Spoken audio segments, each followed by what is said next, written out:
से पैसा नहीं लेते थे, टैक्स नहीं लगता था, किसी प्रकार से किसी की हिंसा नहीं करते थे, फिर भी उनका जो कोष था वो कोष बढ़ा रहता था। उस राष्ट्र में कोई झूठ बोलने वाला नहीं था। ये मंत्री लोग जब न्याय करते तो यदि इनका अपना बेटा भी अन्यायी होता तो दंड मिलता था, और यदि कोई शत्रु भी न्याय पर चलता उसको पुरस्कार मिलता था। ऐसे भी सर्वथा निष्पक्ष मंत्री लोग थे, बड़े गुणवान थे। और दशरथ जी महाराज इन गुणवान मंत्रियों के साथ में बैठकर प्रजा नाम पालनम कुर्वन्, प्रजा का वे पालन करते थे, सबको मित्र के समान समझते थे। ऐसे दशरथ जी महाराज सब प्रकार से बड़े आनंद के अंदर थे। एक बार दशरथ जी महाराज के मन में एक बात आई, क्या करूं, मेरी अवस्था ढलती चली जा रही है, मेरे कोई संतान नहीं है। अतः उन्होंने अपने मंत्रियों के साथ विचार विमर्श करने के लिए सुमंत जी से कहा, सुमंत जल्दी करो, पुरोहितों को, गुरुजनों को, सबको जल्दी मेरे राजसभा के अंदर उपस्थित करो। सुमंत जी महाराज ने सबको बुलाया, वामदेव, जाबाली, वशिष्ठ इत्यादि सब लोग आए, मंत्री लोग आए। सबके बीच में महाराज दशरथ ने अपने मन की बात रखते हुए कहा कि हे मंत्रियों, हे गुरुजनों, हे पुरोहितों, आपको मालूम है कि मुझे सब प्रकार का सुख मिला हुआ है, लेकिन मुझे पुत्र के अभाव में किस प्रकार से एक एक दिन निकालना पड़ रहा है ये मैं ही जानता हूँ, आपको भी पता है। मेरे मन में अपने पुत्र प्राप्ति की बड़ी तीव्र इच्छा है, इसलिए मैं चाहता हूं कि इस इच्छा की पूर्ति के लिए एक अश्वमेध यज्ञ किया जाए, सब जगह घोड़ा छोड़ दिया जाए और अश्वमेध यज्ञ करके पुत्र प्राप्ति की जाए। इस विषय में आप लोगों की क्या सम्मति है, वो सम्मति में लेना चाहता हूँ। सबने कहा साधु साधु, वाह महाराज, ये तो बड़े पुण्य की बात है। यदि आप अश्वमेध यज्ञ के द्वारा पुत्र प्राप्त करते हैं तो ये तो धर्म की रक्षा है, धर्म का पालन है। बहुत अच्छा, तैयारी कीजिए, आदेश दीजिए, घोड़े को तैयार कीजिए, अयोध्या सरयू नदी के किनारे यज्ञ भूमि बनाइए और वहां हे महाराज अभिप्रेत पुत्र की प्राप्ति के लिए बहुत विशाल यज्ञ का आयोजन कीजिए। आपकी बुद्धि में धर्म का निवास है, अतएव आपके द्वारा बड़ी विचित्र धर्म की रक्षा होगी। महाराज ने सब मंत्रियों से कहा कि देखो, गुरुजनों ने कहा है उसके अनुसार अयोध्या के पास सरयू नदी के किनारे ईंटों का ढेर लगा देना चाहिए, बड़ी बड़ी वहां पर यज्ञ भूमि के अंदर वेदियां बना देनी चाहिए। देखो, हमारे इस यज्ञ में किसी वस्तु की कमी न रहे, कोई यज्ञ की विधि में कमी न रह जाए, कारण कि बड़े बड़े ब्रह्म राक्षस है जो भूत प्रेत से भी ज्यादा नुकसान करने वाले हैं। वे ब्रह्म राक्षस, देखो बताया है भाई कि जो विद्वान पंडित हैं, शास्त्र को जानने वाले हैं, शास्त्र का अर्थ जानते हैं, लेकिन दुर्गति को प्राप्त होते हैं, वे मरने के बाद में दुर्गति को प्राप्त होकर के ब्रह्म राक्षस बनते हैं। जो भूत प्रेत वगैरह होते हैं ना, इनको तो मंत्रों के द्वारा काबू में कर लिया जाता है, लेकिन ब्रह्म राक्षस होते हैं उनको कोई जो है काबू में नहीं ला सकते, क्योंकि वो वापस मंत्र बोलने लग जाते हैं। वापस मंत्र बोलने लग जाए तो उनके सामने बोला हुआ मंत्र बेकार हो गया। ठीक है, तो कहा कि देखो बड़े बड़े ब्रह्म राक्षस हैं, वो हमारे यज्ञ में बाधा पहुंचा सकते हैं, इसलिए विद्वान पारदर्शवा ब्राह्मण लोग सब प्रकार से हमारे यज्ञ में नियुक्त किए जाने चाहिए। सब ने कह दिया ठीक है महाराज, आपके आदेश का पालन होगा। सभा विसर्जित हो गई और फिर उधर यज्ञ की तैयारियां होने लगी। सब लोग उधर सुमंत दशरथ जी महाराज के पास अकेले में गए। दशरथ जी महाराज अकेले थे कि महाराज आपसे कुछ आवश्यक बात करनी, आओ सुनो। बोलिए क्या बात है? सुमंत ने कहा कि महाराज, पुराणों में लिखा है और हमने भी बड़े बूढ़ों से सुना है, आपने जो इस प्रकार से यज्ञ का आदेश दिया है तो बहुत ही अच्छा है, लेकिन आगे की विषय में आप सुनिए, क्योंकि पहले सनत कुमार जी ने ये बात किन्हीं ऋषियों के बीच में कही है और वो परंपरा से बात चली आ रही है। उस परंपरा में एक बात सुनी है कि काश्यप गोत्रोत्पन्न एक विभांडक नाम के ऋषि हुए और उन ऋषि के ऋष्यशृंग नाम का एक पुत्र होगा, ऐसा कहा था। वो ऋष्यशृंग जंगल में अपने पिता के पास में रहेगा। वो 2 प्रकार का ब्रह्मचारी होगा। 2 प्रकार का ब्रह्मचारी कौन होता है? ध्यान से सुने। एक तो होता है नैष्ठिक ब्रह्मचारी, जो कभी भी शादी नहीं करता, विवाह नहीं करता, वो होता है नैष्ठिक ब्रह्मचारी। और एक होता है उपकुर्वाण ब्रह्मचारी। उपकुर्वाण ब्रह्मचारी क्या होता है कि जो गृहस्थ में रहते हुए मर्यादा के अनुसार चलता है और गृहस्थ में जो ब्रह्मचर्य का पालन करता है, वो उपकुर्वाण ब्रह्मचारी है। इसके विषय में शास्त्रों में बहुत सी बातें आती हैं। चलो आपने तो इतना ही समझना है कि वो दोनों प्रकार से पूर्ण ब्रह्मचारी थे ऋष्यशृंग महाराज। कहते ऐसे ऋष्यशृंग होंगे, लोक के अंदर उनका बड़ा आदर होगा। और समय के ऊपर चलते चलते अंग देश में रोमपाद नाम के एक राजा होंगे।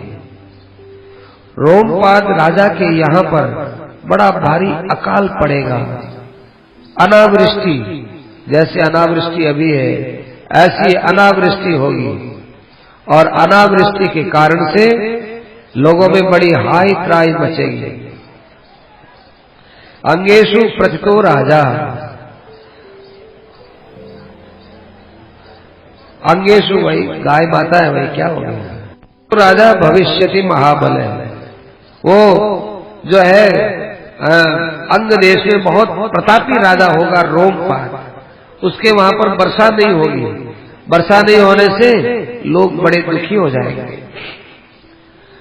तब ब्राह्मण लोग आपस में विचार करेंगे कि क्या करें, बरसात नहीं हो रही है, इसलिए कोई उपाय करें। तो कहा क्या उपाय किया जाए? तो किसी व्यक्ति ने कहा बहुत सोच समझ करके कि देखो, विभांडक सुतम राजन सर्वोपायी रिहानय, किसी प्रकार से आप विभांडक के बेटा ऋष्यशृंग को बुला लीजिए और अपनी कन्या जो शांता है उसके साथ में ऋष्यशृंग का विवाह करवा दीजिए, तब जाकर के बरसात होगी। रोमपाद ने सोचा कि ठीक है, कर देवे। तो रोमपाद ने अपने पास में रहने वाले मंत्रियों से सलाह की, सबको कहा कि आप लोग जाओ और ऋष्यशृंग को यहाँ ले आओ और हमारी कन्या के साथ विवाह कर दो। तब कहा कि नहीं महाराज, ऐसे तो पार नहीं पड़ेगी। क्यों कि नहीं, वो ऋषि यदि शाप दे देगा, तो यदि हम जाए और यदि उसको कहे कि तुम तो राजा की कन्या के साथ विवाह करो, वो हमको शाप दे देगा। शाप देने से अब जो है सब काम ही बिगड़ जाएगा। तो क्या करें? तो कोई न कोई उपाय करें। तो हे दशरथ जी महाराज, उन्होंने कोई उपाय किया और उस उपाय के द्वारा जो है ऋष्यशृंग शांता के साथ में विवाह कर लिए। दशरथ जी ने कहा कि भाई क्या उपाय किया, जरा हमको वो उपाय तो बताओ। तो कहने लगे कि देखो, उन सब ऋषि मुनियों ने विचार करके और अपने नगर की जो श्रेष्ठ श्रेष्ठ सुंदर सुंदर गणिकाएं थी, उन गणिकाओं को भेजा कि जाओ ऋष्यशृंग का जो आश्रम है उसके पास में जाकर रहो और जैसे तैसे से भुला फुसला करके उस बालक को, उस ऋषि कुमार को यहाँ ले आओ। इस प्रकार से भाई वे लोग जाकर के और ऋष्यशृंग का जो आश्रम था, विभांडक का जो आश्रम था, उससे दूर एक अपना आश्रम बनाया और वहां पर जाकर ये स्त्रियां रहने लगी। अब वो बेचारे ऋषि सिंह थे, वो जंगल में घूमते थे कंदमूल फल लाने के लिए। पिताजी गए हुए थे बाहर दूसरे देश में। तो पीछे से क्या हुआ कि घूमते घूमते ऋषि सिंह जी उन गणिकाओं के आश्रम में पहुंच गए।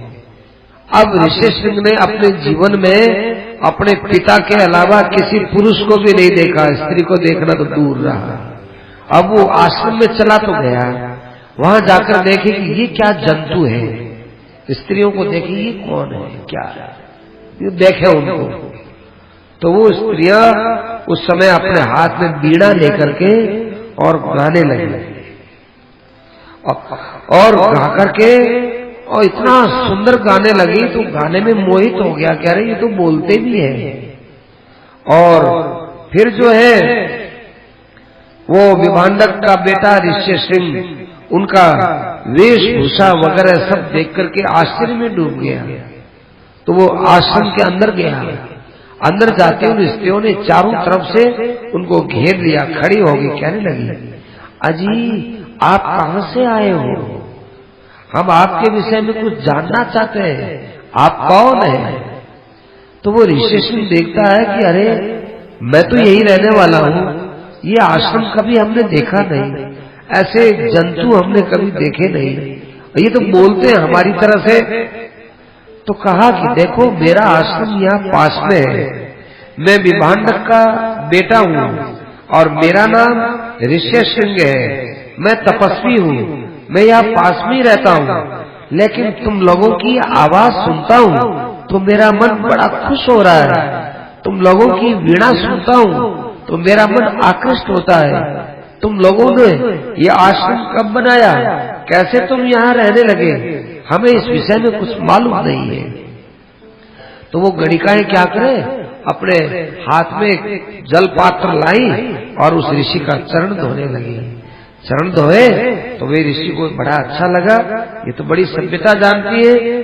तो अब इस प्रकार से उन्होंने भी देखा कि देखो हम इसको ठग तो रही है, लेकिन इसका बाप आ जाएगा तो बड़ा भस्म कर देगा।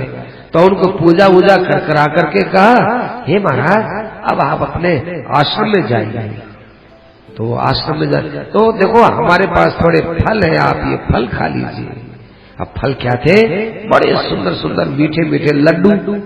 अब वो लड्डू अन्न के बने हुए, और वो ऋषि सिंह थे वो बेचारे कभी खाए ही नहीं, ये अन्न कभी खाया नहीं। उन्होंने वो लड्डू देखा, ये कौन सा फल है और ये फल कौन से वृक्ष के लगता है। तो उन्होंने कहा कि देखो देखो आप तो इसको ले भक्षयस्व, जल्दी खा लो और अपने आश्रम में पधार जाओ, आगे फिर हम बताते रहेंगे।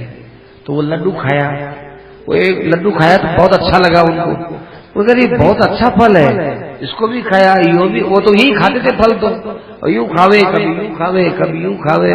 वो स्त्रियां खूब हंसे, उनकी हंसी उसके दिल में बैठ गई कि ये तो बहुत अच्छी बोलती है, बहुत अच्छा इस प्रकार से खिलाती है पिलाती है।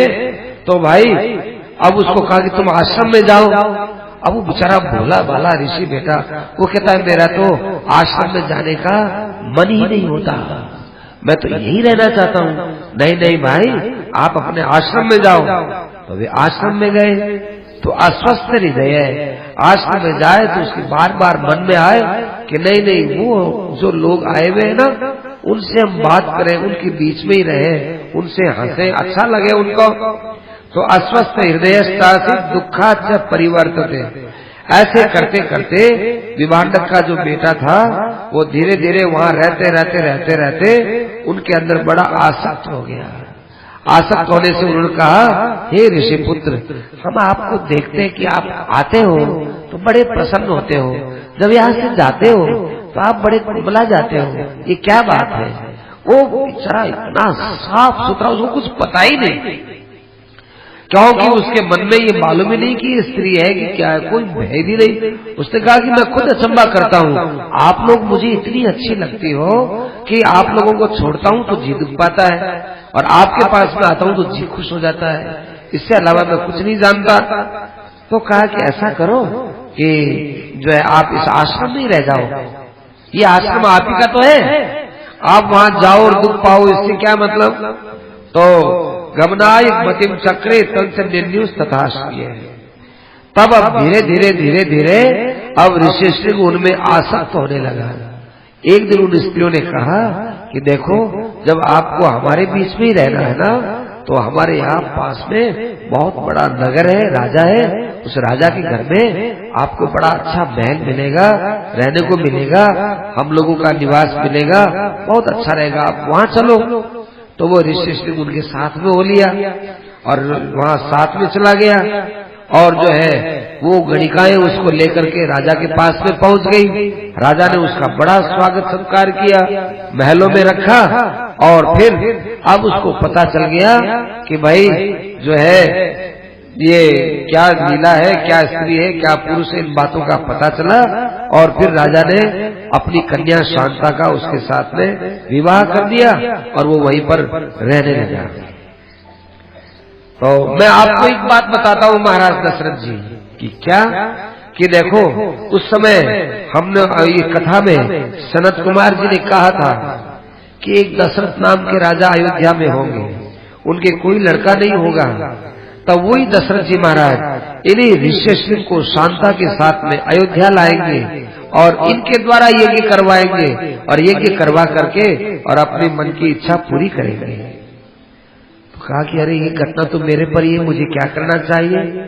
सुमन जी ने कहा महाराज आपके साथ में चलता हूँ और अंग देश में जाकर महाराज रोमपाद से निवेदन करते हैं कि चलो। अब सुमन जी महाराज दशरथ जी को रथ में बैठाकर रोमपाद के यहाँ ले गए। वहाँ राजा को पता चला। राजा ने तो भाई बड़ा उनका स्वागत सत्कार किया और स्वागत सत्कार करके और उनको जो है वहां पर रखा और वहां पर रख करके 7-8 दिन तक तो दशरथ जी महाराज रहे। देखो रोमपाद की दशरथ जी की बड़ी मित्रता थी। भागवत में तो यहाँ तक बात आती है कि ये शांता नाम की दशरथ जी की कन्या थी, जो अतिशय प्रेम के कारण से दशरथ जी महाराज ने शांता को रोमपाद को बेटी के लिए गोद दे दिया कि लो हमारी बेटी वो आपकी बेटी आप रखो। ये भागवत में आता है, यहाँ नहीं आता ऐसा। यहाँ ये आता है कि रोमपाद के साथ दशरथ जी की बड़ी मित्रता, 7-8 दिन तक वहां रहे। वहां रहने के बाद फिर दशरथ जी ने कहा, हे रोमपाद, आपकी बेटी शांता है, उसका विवाह आपने ऋषिशृंग के साथ किया है, तो हमारा आपसे निवेदन है कि आप इसको हमारे साथ में भेज दीजिए ऋषिशृंग और शांता को, ताकि हमारा जो यज्ञ होने वाला है उस यज्ञ के अंदर इनको ही हम सबसे बड़ा पुरोहित बनाएं और इन्हीं के द्वारा हम यज्ञ को आगे बढ़ाएं। तब कहा कि बहुत अच्छी बात है, ले जाओ। अरे दशरथ जी इतनी सी क्या संकोच की बात है, हम ले आते कि नहीं कोई बात नहीं है। तब दशरथ जी महाराज इनको अपने वहां नगर में ले आए। खूब अच्छा उनका अयोध्या में स्वागत किया, सत्कार किया। स्वागत सत्कार करके ऋषिशृंग को और शांता को अपने अतिथि महल के अंदर उनको सुरक्षित रखा और अब आगे वे विवाह की तैयारियां करेंगे। कली पाप विनाशिनी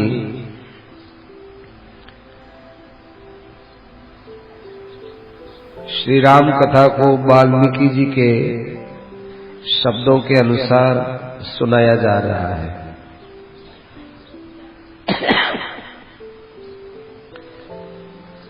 भगवान की पावन राम कथा को अनादिकाल से कहा जा रहा है, सुना जा रहा है। ये वाल्मीकि रामायण की कथा को तो स्वयं भगवान ने सुना है। लव और कुश इस कथा को गा रहे हैं और अयोध्या में भगवान श्री राम अपने भाइयों के साथ इस पावन कथा को सुन रहे हैं। क्या मधुर कथा है, कितनी पुण्यवती कथा है। स्वयं भगवान अपनी कथा सुनते हैं। भगवान ने तो सब लीलाएं की है, परंतु भगवान को अपनी लीला सुनना ज्यादा पसंद है। लीलाधारी भगवान जब अपनी लीला सुनते हैं तो बड़े आनंद में डूब जाते हैं। लव और कुश को ये पता नहीं है कि जिन भगवान की हम ये कथा कहने जा रहे हैं वो साक्षात यहाँ विराजमान है। अभी उनको कुछ पता नहीं है। वे तो वाल्मीकि जी के द्वारा राम कथा को सीख करके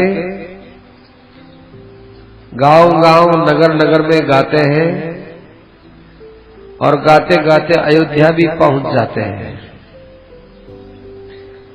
अयोध्या के गली गली में जब राम कथा का गान होता है तो राम जी महाराज अपने महल में बुला लेते हैं और उनके निर्मल हृदय से एक ऋषि के बनाए हुए शब्दों से और सीता माता के द्वारा सिखाए हुए स्वर यंत्र से जब उस राम कथा को बोलते हैं तो भगवान का मन आकृष्ट हो जाता है। उस राम कथा को सुनाते हुए लव और कुश ने कहा कि किस प्रकार दशरथ जी महाराज के मन में पुत्रेष्टि यज्ञ करने का संकल्प हुआ और सुमंत जी ने उनको पहले से चली आ रही एक गुप्त कथा को बताया। उसी के अनुसार दशरथ जी महाराज राजा रोमपाद के देश में गए और वहां से उनकी पुत्री शांता और उनके जवाई ऋष्यशृंग को लेकर वे अयोध्या पहुंचे। आगे लव और कुश गाते हुए बोलते हैं कि हे महाराज, आगे की कथा सुनिए। जब वसंत का समय आया तब ऋष्यशृंग ने समस्त अपने ब्राह्मणों के साथ में महाराज दशरथ के महल में उपस्थित होकर कहा कि हे महाराज, अब आप अपना घोड़ा छोड़िए, यज्ञ की तैयारी कीजिए। सरयू नदी के उत्तर तट के ऊपर एक विशाल भूमि पर इस यज्ञ का आयोजन किया जाएगा और इस यज्ञ भूमि में सबसे बड़ी बात तो यह है कि 1 साल का समय लग जाएगा यज्ञ की तैयारी करने में। इसलिए वसंत से इसको हम तैयार कर रहे हैं और पुनः वसंत जब तक आ जाएगा तब तक ये हमारी तैयारियां होती रहेंगी। इधर आप अपने यज्ञ को, अपने घोड़े को छोड़ दीजिए। तो ये बात सुनकर के महाराज दशरथ बड़े प्रसन्न हुए। उन्होंने सुयज्ञ, वामदेव, जाबाली सबको बुलाया और सबके बीच में यही बात कही कि देखो, मुझे पुत्र यज्ञ की बड़ी इच्छा है, मेरे पुत्र हो और उसके लिए ऋष्यशृंग जैसा हमको बोलते हैं उसके अनुसार आप सब मिलकर के यज्ञ कीजिए और ऐसा यज्ञ कीजिए जिससे मुझे मेरा मरते मरते मनोरथ सिद्ध करने का पुण्य मिल जाए। वशिष्ठ आदि सब ऋषियों ने कहा कि हे महाराज, जिस व्यक्ति की धर्म में बुद्धि होती है और धर्म करने का संकल्प पैदा हो जाता है, उस संकल्प करने मात्र से उसको धर्म करने का पुण्य मिल जाता है। तो वो यज्ञ की भूमि तैयार कर दी गई है और सब प्रकार से वहां पर तैयारियां हो चुकी हैं और इतनी भी तैयारी कर दी गई है कि हमारे यज्ञ में कोई भी ब्रह्म राक्षस भी आकर उसमें कोई बाधा न पहुंचा सके। ऐसे ऐसे विद्वान ब्राह्मणों के द्वारा सब तैयारियां की जा रही है। राजा ये बात सुनकर के बड़े प्रसन्न हुए और उसके पश्चात वहां पर सब प्रकार की तैयारियां की गई। खूब, अब कितनी ईंटें आई है कहते हैं हम बता नहीं सकते कितनी ईंटें आई है और कितना वहां पर गोबर लग करके और कितनी मिट्टी के द्वारा किस प्रकार से भूमि का संशोधन हुआ है, कितने उसमें वेदियां बनाई है। इस प्रकार से वो बहुत विशाल भूमि में यज्ञ का आयोजन किया, जिसका पंडाल भी कितना विशाल था इसको बता नहीं सकते। पुनः प्राप्ते वसंतेतु पूर्ण संवत्सरो भवत। 1 साल बीत गई और जो है वहां सब यज्ञ की तैयारियां हो गई। ऐसे समय में वशिष्ठ जी महाराज को कहा गया कि हे ऋषिवर, हमारी तरफ से क्या यज्ञ की पूरी तैयारी हो चुकी है? कोई विघ्न न आए इस प्रकार से आपने तैयारियां कर ली होगी। ये सारा भार आप ही के ऊपर डाला हुआ है, आपने सब प्रकार से कार्य कर दिया होगा। तो वशिष्ठ जी महाराज ने कहा कि सब कार्य कर दिया गया है और अवशिष्ट जो कार्य है वो संपन्न होने पर ही है। अब वहां जगह जगह ऐसे ऐसे कारीगर लगे हुए थे, जगह जगह ब्राह्मणों के रहने की जगह अलग बनी हुई थी, नाचने गाने वालों का अलग स्थान बना हुआ था। यज्ञ की सामग्रियां जिस भंडार में रखी गई थी वो भंडार बहुत विशाल, वो अलग बनाया हुआ था और सबके लिए खाने की पीने की व्यवस्था की गई थी। अतिथियों के लिए अनेक प्रकार के कक्ष बनाए गए थे, घोड़ों के और हाथियों के भी अलग अलग स्थान बनाए गए थे।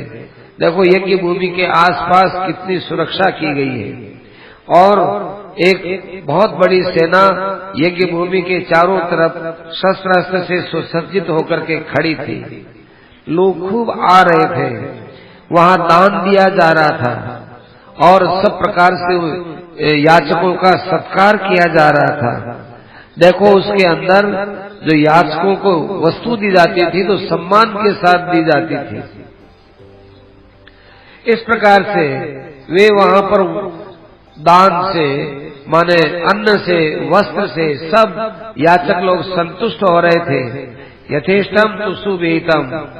अब जो सब प्रकार से यथेष्ट बात हो गई, वशिष्ठ जी के पास आकर कहा गया कि महाराज अब आप पधारिए, यज्ञ में सब प्रकार की तैयारी हो चुकी है। तो वशिष्ठ जी ने सुमंत्र जी से कहा कि देखो जब सब तैयारी हो गई, अब जिन जिन राजाओं का मैं नाम लेता हूँ उनको विशेषता से तुम बुलाओ। देखो यहाँ ब्राह्मणों की, क्षत्रियों की, वैश्यों की, शूद्रों की, सबकी व्यवस्था तो हो ही गई है।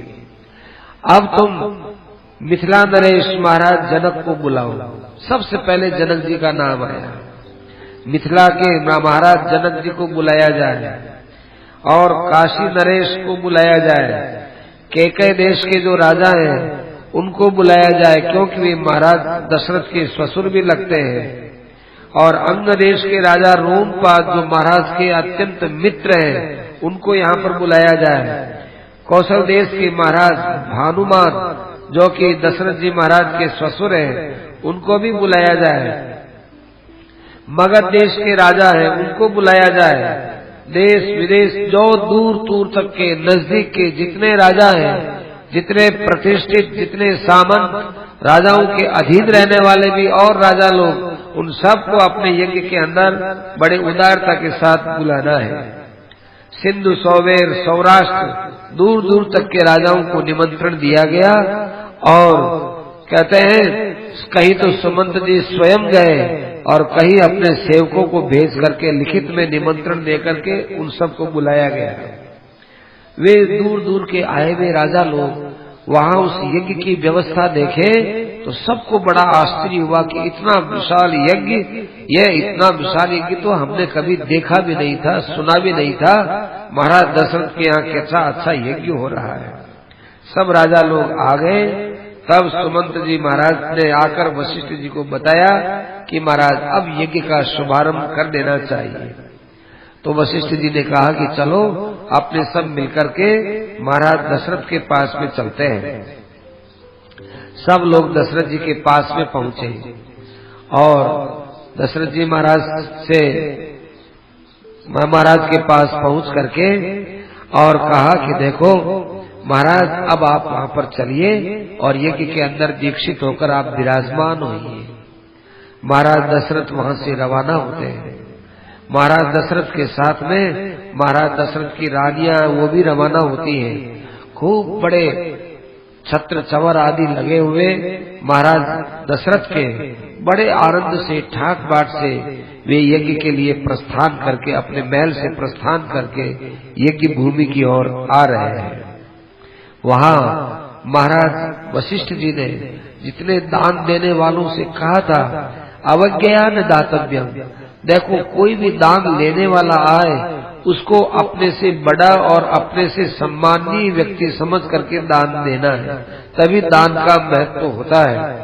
अवज्ञा न दातव्यम, किसी का तिरस्कार ले जाए यहाँ से आगे तुम यहाँ मांगने के लिए, ऐसे तिरस्कार के साथ मत देना, क्योंकि अवज्ञा से दिया हुआ दान देने वाले का सारा पुण्य नष्ट कर देता है। देने वाले के जीवन में भी वो दान किसी काम का नहीं रहता है। रात के समय में, दिन के समय में, किसी भी समय में कोई भी जब कभी याचक आ जाए तो उस याचक को बड़े आदर और धैर्य के साथ में देना चाहिए। ये वशिष्ठ जी की व्यवस्था महाराज दशरथ जी ने देख करके बहुत प्रसन्नता का अनुभव किया कि भाई ऐसे व्यवस्थापक होते हो तो भाई वो कीर्ति को फैलाने वाले होते हैं। तब उसके बाद महाराज दशरथ यज्ञ मंडप में पधारे हैं। सब जगह दशरथ जी महाराज की बड़ी जय जयकार हो रही थी। दशरथ जी महाराज के साथ में वशिष्ठ